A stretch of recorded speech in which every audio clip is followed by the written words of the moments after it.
Here are 7 people who live in the most unusual and strange places. Number 7.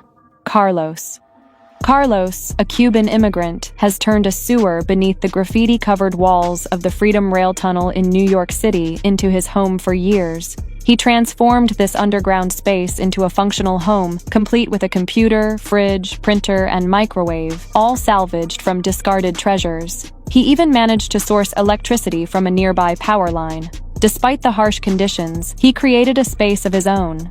However, his ingenuity turned a damp, dark sewer into a haven, proving that resourcefulness can create comfort in the most unlikely places.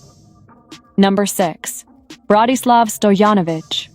This homeless man from Serbia, Bratislav Stojanovic, has been living in a cemetery for about 15 years. He resides in a tomb that once held the remains of a family who passed away more than a century ago. Bratislav moved into the grave after losing his home and all his money to debt. He has made the tomb feel homely with candles and books, treating it like any regular home. Despite the eerie setting, he says it's a safer and more comfortable alternative to living on the streets. For Bratislav, the cemetery isn't frightening. It's simply the only place that offered him a roof.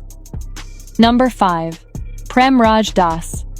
Meet this Indian man, Prem Raj Das, who lives in a public toilet in Delhi. He arrived in the capital several years ago in search of a better life and eventually found work as a guard-cum-cleaner at one of the city's public toilets. Prem Raj earns about $100 per month by cleaning the toilet, most of which he sends back to his family in his home village. To save money on rent, he has turned his workplace into his home. He prepares meals, eats, and sleeps there after his shift ends. Despite the challenging living conditions, he says, "I don't feel any discomfort living inside the toilet, as it has become a habit now." Number 4. Walter Wengert.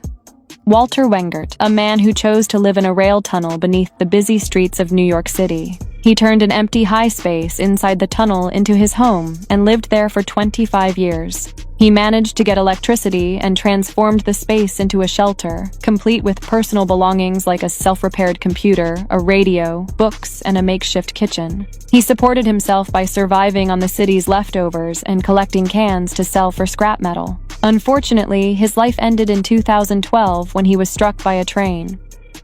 Number 3. Pedro Luca. This remarkable 80-year-old Argentine man, Pedro Luca, has been living in a cave in northern Argentina for over 45 years. Far from modern life, Pedro chose solitude and nature, surviving without electricity, running water, or technology. He hunts, gathers, and when necessary, walks miles to the nearest village to bring supplies. His cave, nestled in the mountains of the province of Tucumán, is his peaceful refuge far away from society.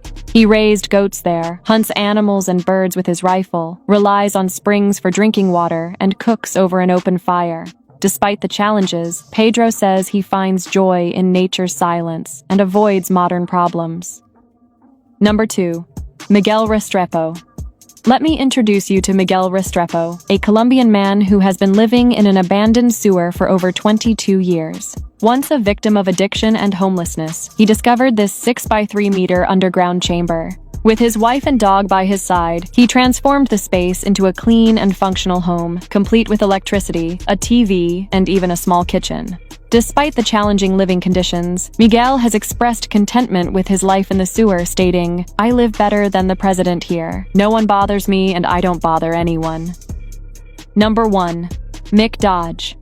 Deep within Washington's Hoh rainforest, Mick Dodge has abandoned conventional life and chosen a wild existence far from civilization, making the forests of the Pacific Northwest his home. For over 30 years, he has lived inside a hollowed-out tree trunk. Known as the Barefoot Sensei, this former Marine has turned away from wearing shoes and modern conveniences, making the ancient forest his shelter and source of sustenance. He roams barefoot, hunts, eats leaves, and lives in deep harmony with nature.